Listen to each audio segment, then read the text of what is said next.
There are battles we fight that leave no scars on the surface, but transform us entirely within. The encounter with a narcissist is one such battle, an invisible war of minds, energies, and identities. At first, they pull you in with charm, manipulate with calculated precision, and slowly erase your sense of self. But if you've endured, if you've awakened to their illusion and stepped back into your own essence, there's a powerful transformation that occurs, often unnoticed. Note, such as when a person falls in love. This speech reveals the 7 signs that you've quietly, even unknowingly, defeated the narcissist, and in doing so, reclaimed the sacred seat of your own inner authority. The narcissist thrives on control, and their control is exercised not through brute force, but through subtle, psychological manipulation, through an orchestration of emotional triggers that keep you dancing to a rhythm that is not your own. In the early stages of entanglement with a narcissist, you find yourself constantly on edge, interpreting their moods, anticipating their reactions, modifying your truth to avoid conflict or disapproval, and each time you do this, a small piece of your authenticity is traded away in hopes of temporary peace. The narcissist doesn't need to raise their voice or issue direct commands. They provoke, twist words, and stir subtle chaos until you are no longer responding to life but to their design. This is the nature of reactive control, where your entire emotional state becomes dictated by their mood, their silence, their praise, or their punishment. And as long as you remain reactive, they remain in control. But something begins to shift when your inner world starts to awaken, not in loud defiance, but in a quiet, unshakable clarity. You stop explaining yourself. You stop defending. You begin to observe their games, not with confusion, but with detachment. It happens gradually, often without you realizing that the very hooks they used to pull you into emotional spirals are now dull and ineffective. You don't rise to the bait, you don't chase apologies, and you no longer try to correct their twisted versions of reality, because something in you has come to understand that truth doesn't need to be proven to those who are committed to misunderstanding you. The narcissist senses it too, though they'll never say it aloud. Their grip is slipping, their tactics are failing, and their influence is fading, not because you shouted louder, but because you've withdrawn your emotional fuel. And this withdrawal isn't a performance or a strategy, it is the organic result of your internal healing, the reorganization of your psyche around your own values instead of their perception. You begin to realize that silence is not submission but power, that not reacting is not weakness but mastery. And in that realization, you've stepped out of the dance. The narcissist, unable to provoke a response, becomes frustrated, unmoored, and increasingly erratic. But instead of engaging, you stay rooted in your peace. This is the beginning of your liberation, the moment when the storm still rages outside, but no longer stirs within you. And it's a moment the narcissist cannot understand, because their entire identity is built upon manipulating emotional responses. Your indifference terrifies them more than your anger ever did, because anger they can use, twist, and redirect. But indifference is immune. You've stopped feeding the system. You've stepped off the stage. You are no longer a character in their play. And without an audience, the performance collapses. It's not dramatic, it's not even loud, but it's final. When you no longer react, not from suppression but from sovereignty, from self-possession, you become untouchable. They may still try, send messages, spread rumors, bait you with silence or sudden affection, but you see it all for what it is. Noise. And you've made peace with the silence inside yourself, which means their chaos no longer threatens you. This is the true beginning of your freedom, the silent, steady emergence of the self that was never truly gone, only obscured. And now that you've tasted the clarity of non-reaction, the narcissist becomes what they've always been, powerless without your participation. There comes a point in your healing where their absence no longer aches, no longer feels like something missing, but rather like space returning to your soul, the kind of space that breathes instead of suffocates. And it's not immediate, this change, but gradual, like fog lifting from a forgotten landscape. In the beginning, the narcissist's exit may feel like loss, even though you were losing yourself the entire time you were with them, because trauma has a strange way of convincing you that familiarity is safety and chaos is love, and so their absence feels unfamiliar, eerie, almost hollow at first. But what you think is emptiness is actually clarity returning, and the ache you once mistook for longing is your system detoxifying from the addiction to inconsistency, from the cycles of abuse dressed up as connection. You begin to notice small things, how your body softens in solitude, how your mind is quieter in the stillness, how your nervous system no longer waits for the next unpredictable storm. You stop scanning the room for their approval. You stop reaching for your phone with that mix of dread and hope.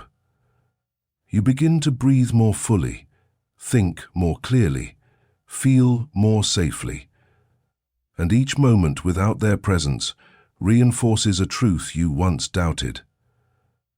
That peace does not come from being chosen by someone who harmed you. It comes from choosing yourself over their harm. You start to remember who you were before the confusion, or maybe you meet yourself for the first time without their distortions projected onto you, and in this meeting there is no need to perform, to shrink, to earn affection by becoming someone you are not. The silence that once felt unbearable begins to nourish you, and instead of waiting for their voice to define your reality, you listen to your own, and that voice, once buried, begins to grow stronger, clearer, firmer. The voice, once buried, begins to grow stronger, clearer, firmer. You no longer fantasize about their return because you see them as they are, not as your wounds hoped they would be. And this shift, this clarity, marks the moment you stop living in reaction to them and start living in alignment with yourself. Their absence, which once threatened to collapse you, becomes evidence of your rising, and the further you get from their orbit, the more you realize how heavy their presence truly was, how much you adjusted, how much you tolerated, how much of your light was dimmed to keep the illusion of connection alive. And now, without them, you wake up without dread, you make decisions without fear, you speak without self-censoring, laugh without apology, rest without guilt.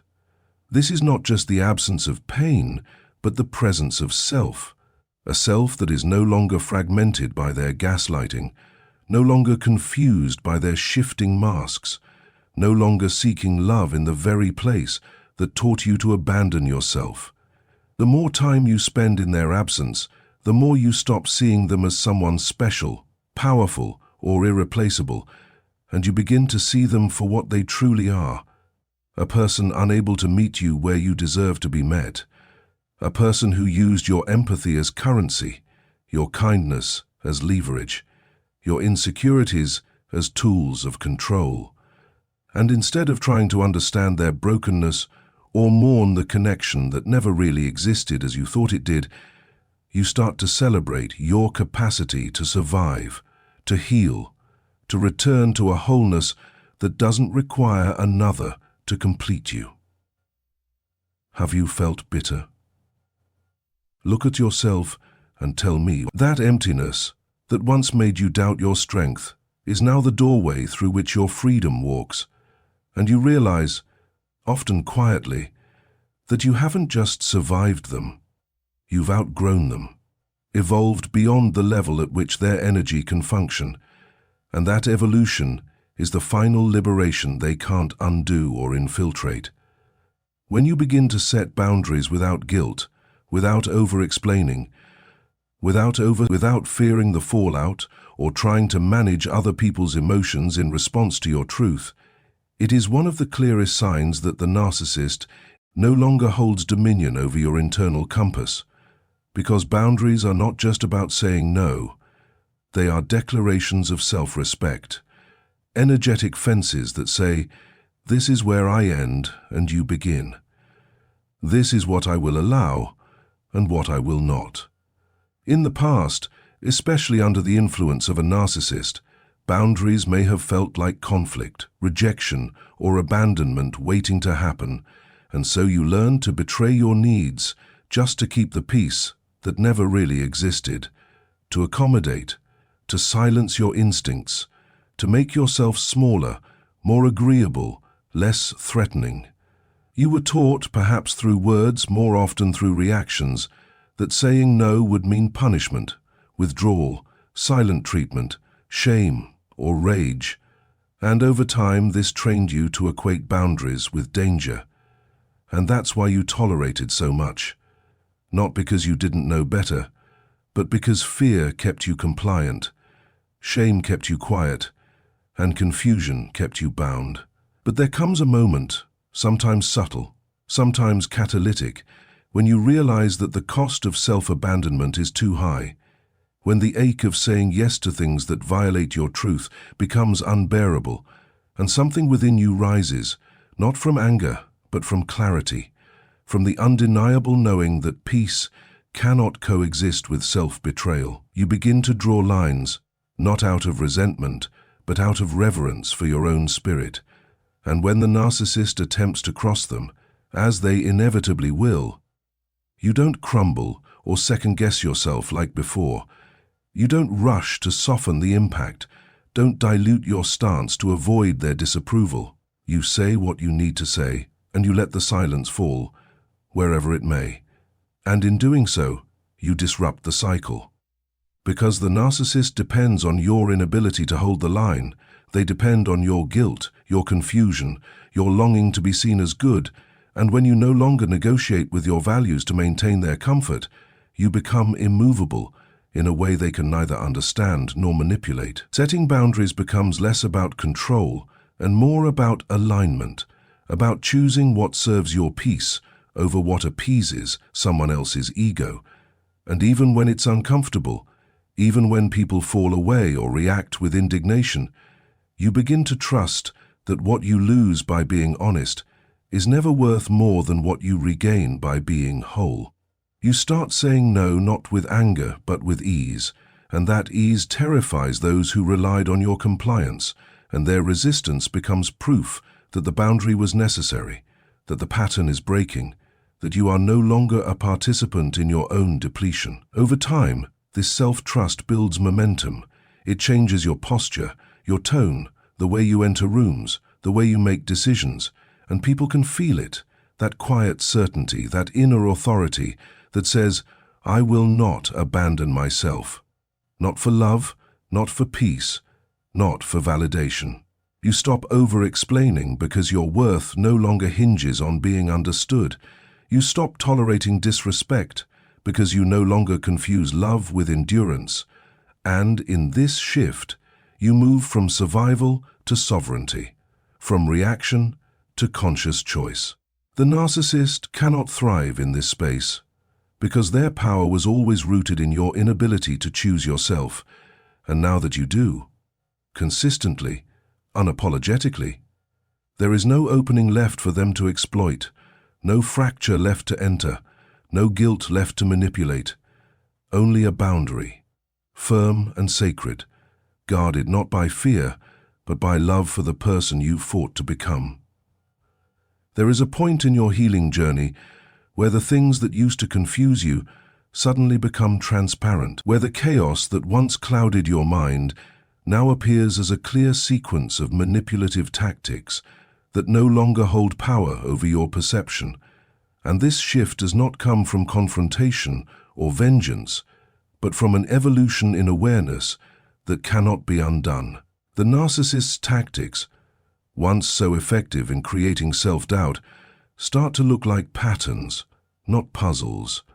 And as your emotional clarity sharpens, you begin to see how predictable, how mechanical, how repetitive their behavior truly is. Not the mysterious brilliance they pretended to be, but a series of worn-out tools designed to keep you unsteady and disoriented.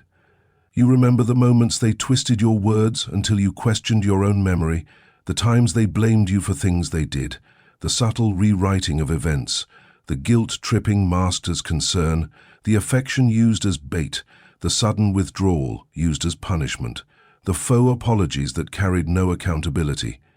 At one time, all of this felt like love gone wrong, like misunderstandings you could fix if only you were better, quieter, more patient, more forgiving. But now you understand that none of it was accidental, none of it random. It was a strategy, and the moment you see it as such, the spell begins to break. You no longer internalize their projection, no longer assume responsibility for their emotions, no longer confuse their intensity for intimacy, and instead of trying to decode their behavior, you step back and observe it with detachment, as something external, no longer your burden to solve. You see the charm for what it is, a mask, the praise for what it is, a hook, the apology for what it is, a manipulation, and the rage for what it is, a tactic to reassert dominance. Their emotional language, once so convincing, now sounds hollow, rehearsed, and transparent, and where you once responded with guilt or panic, you now respond with silence or disengagement, because it is no longer your role to absorb their dysfunction. This is our fate, because our calamity tells us this clarity does not make you colder, it makes you wiser, and wisdom does not argue with distortion, it simply walks away from it. You begin to discern their tactics before they finish deploying them. You hear the undertone behind their compliments, the threat hidden in their silence, the control embedded in their concern. And this discernment is not paranoia. It is the product of survival, of pattern recognition born from pain. You don't need to prove their tactics to anyone. You don't need to explain your shift, because the freedom you feel in no longer being confused is evidence enough that you have exited their maze. You recognize that their confusion was always a weapon, that their ambiguity was power disguised as complexity, and that their refusal to communicate honestly was not a flaw, but a choice meant to keep you guessing, doubting, and seeking. Now, you no longer seek clarity from them because you found it within yourself. And when you stop seeking truth from a person who profits from your disorientation, you remove the very foundation on which their control was built. The gaslighting that once left you spiraling now leaves you unmoved. Not because it isn't harmful, but because you no longer engage with it. You don't personalize it. You don't follow its lead into a conversation designed to undermine your reality. You stay rooted in what you know, in what you feel, in what you've experienced, and that anchoring makes you unshakable in ways they cannot understand, because they've only known how to interact with the fragmented version of you, the one who still questioned their intentions. And now that you no longer do, now that you see their tactics clearly, they lose the ability to twist your perception and, without confusion, to manipulate you. They have nothing left to hold on to. There comes a sacred turning point in your healing when you stop waiting for closure from the person who broke you, when you finally understand that someone who intentionally distorted your reality, invalidated your feelings, and manipulated your emotions was never going to offer you peace, truth, or understanding. And in this realization, there is grief, but also liberation. At first, you may have searched endlessly for answers, replaying conversations, analyzing their silences, decoding their contradictions, hoping that if you just found the right words or asked the right question, they would finally admit what they did, acknowledge your pain, apologize with sincerity. But each attempt left you emptier, more confused, because closure was never their intention, clarity was never their gift, and every time you tried to make sense of their behavior, you remained bound to the very energy that hurt you. You wanted to believe that the person who harmed you might still have the decency to heal what they damaged, and that hope kept you tethered. not just to them, but to the illusion of who you thought they were. But illusions offer no resolution, only longing. And then slowly, through reflection, through exhaustion, through heartbreak and silence, you come to see that closure is not a moment, not a conversation, not a confession. It is a decision you make within yourself when you choose to stop participating in the story they kept you trapped in. You realize that closure does not come from hearing their side, but from listening to your own, from validating your experience even if they deny it, from honoring your feelings even if they dismiss them, and from believing your memory even if they rewrite it. You stop chasing apologies because you understand that an apology from someone without empathy is not healing. It is another performance meant to regain control. And so you create your own closure, not with their permission, but with your truth, by acknowledging that what happened was real, that it mattered, that it affected you, and that you are allowed to walk away without resolution because your peace matters more than their accountability. You begin to write the ending they refuse to give you, not out of bitterness but out of necessity. Because unfinished business with a narcissist is a trap disguised as hope, a cycle that feeds on your need to be seen. And once you no longer need them to validate your story, their power begins to unravel. You stop rereading old messages, stop rehearsing what you would say if given the chance, stop hoping for a breakthrough that would only reopen the wounds you fought so hard to close. The silence that once haunted you now becomes a shield, a sign that your energy no longer serves their dysfunction. You take back the pen they tried to write your life with, and you begin to narrate your own experience without distortion. In doing so, you transform pain into wisdom, confusion into clarity, trauma into truth. You stop waiting for them to see what they did, and instead you see yourself more clearly than ever before. You realize that you do not need someone who discarded you to help you feel whole, that you do not need someone who disrespected your boundaries to define your worth, and that closure was never about them changing. It was always about you reclaiming the parts of yourself that you had to hide to survive their love. You come to understand that not all stories need a resolution to end, that sometimes walking away without answers is the most powerful act of self-respect you can offer yourself. And the freedom that follows is not loud or dramatic, but steady and unshakable. The quiet knowing that you no longer need their truth to be at peace with your own. Healing is not just about who you leave behind, but about who you begin to attract when your internal landscape shifts, when your energy no longer calls in chaos, but begins to resonate with clarity, stability, and truth. And there is a profound moment in your journey when you notice that the people entering your life reflect the growth you've undergone, rather than the wounds you once carried. In the past, especially while entangled with a narcissist, your relationships may have mirrored unresolved trauma, and those connections felt intense, magnetic, urgent, like destiny wrapped in dysfunction. And you confused being triggered with being in love, mistook emotional roller coasters for passion, and accepted inconsistency as normal, because that's what you had been conditioned to believe was love. But once you begin to heal, to see yourself clearly, to honor your boundaries, to reclaim your voice, the people you allow into your life begin to shift, not because they changed, but because you did. You no longer chase red flags hoping they'll turn green. You don't overlook dismissiveness, mockery, or manipulation for the sake of companionship, and you stop gravitating toward those who make you earn affection through performance, silence, or self-sacrifice. You start to crave peace over intensity, authenticity over charm, consistency over grand gestures, and as a result you begin to meet people who don't require you to shrink or shapeshift in order to be loved. These new connections may feel unfamiliar at first, even boring to the part of you that was addicted to drama, but with time, you recognize that the absence of anxiety is not the absence of connection, it is the presence of emotional safety. You begin to notice that you're drawn to those who listen without trying to dominate, who communicate without confusing, who are vulnerable without manipulation, and who show up not to fix or break you, but to meet you. You no longer tolerate breadcrumbs because you know you are worthy of the full meal, and that worth is no longer conditional upon someone else's recognition. It is rooted in your own being.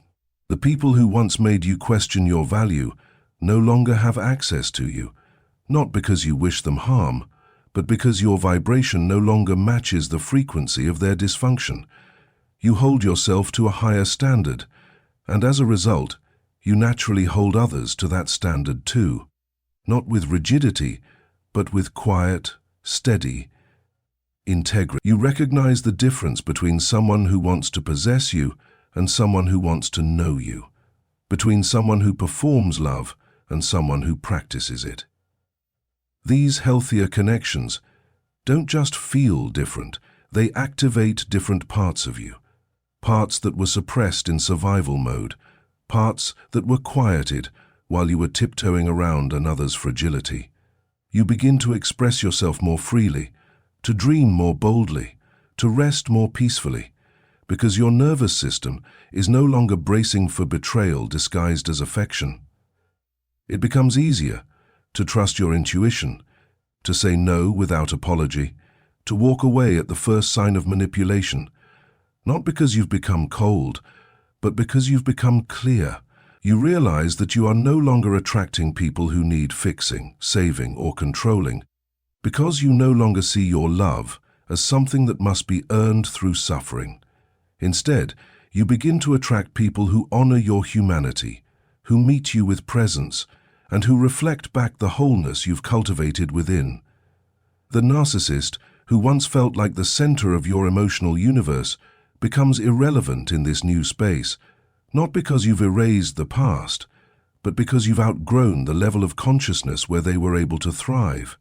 And in this new space, love is no longer a battlefield, but a sanctuary, where growth, peace, and truth are finally safe to bloom. Reclaiming your identity after surviving the grip of a narcissist is not just about remembering who you were before the damage, but about discovering a self you were never allowed to be, a self that had been silenced, shamed, or fragmented to fit inside someone else's illusion.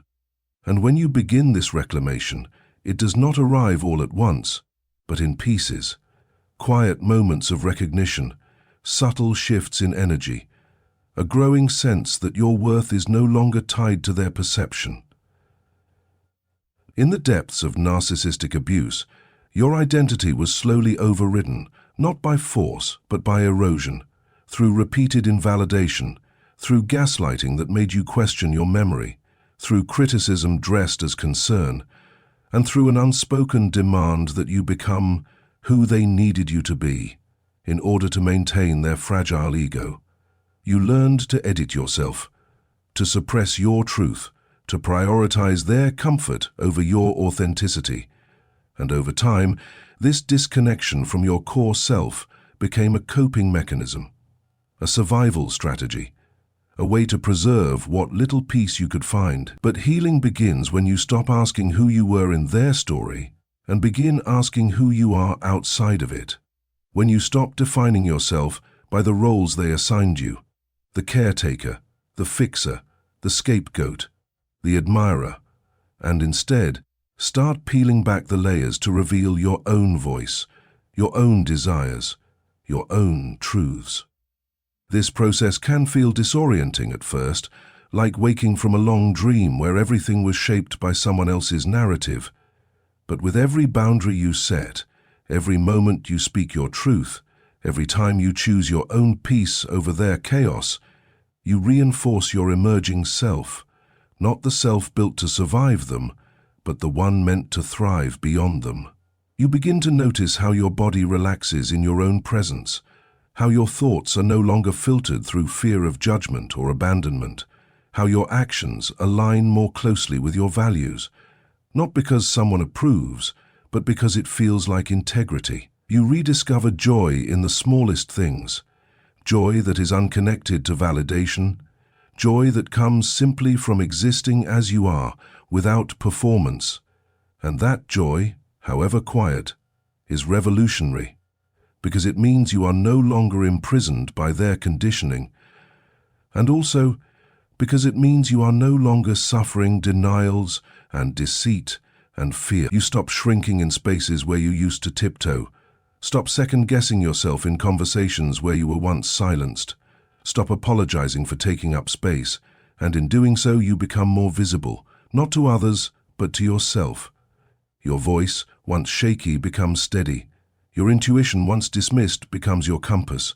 Your presence, once diluted, becomes a declaration. You no longer shape your identity around who stayed or who left, around who loved you or failed to, because your worth is no longer something external to be proven. It is something internal, to be honored.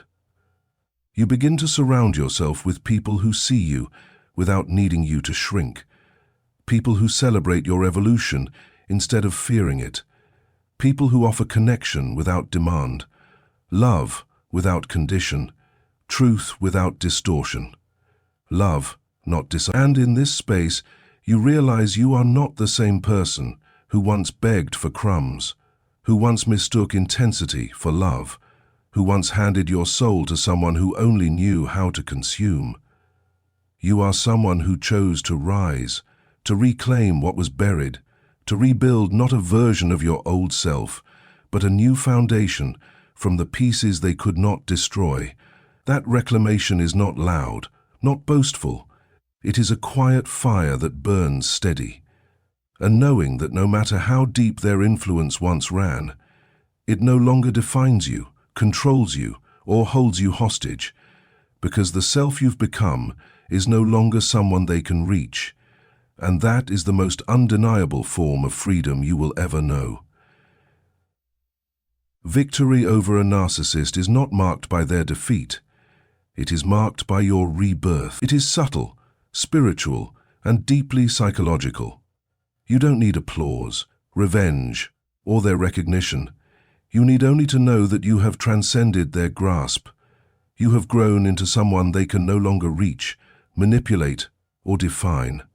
That is the quiet, undeniable power of one who has awakened, and once awakened, cannot return to sleep.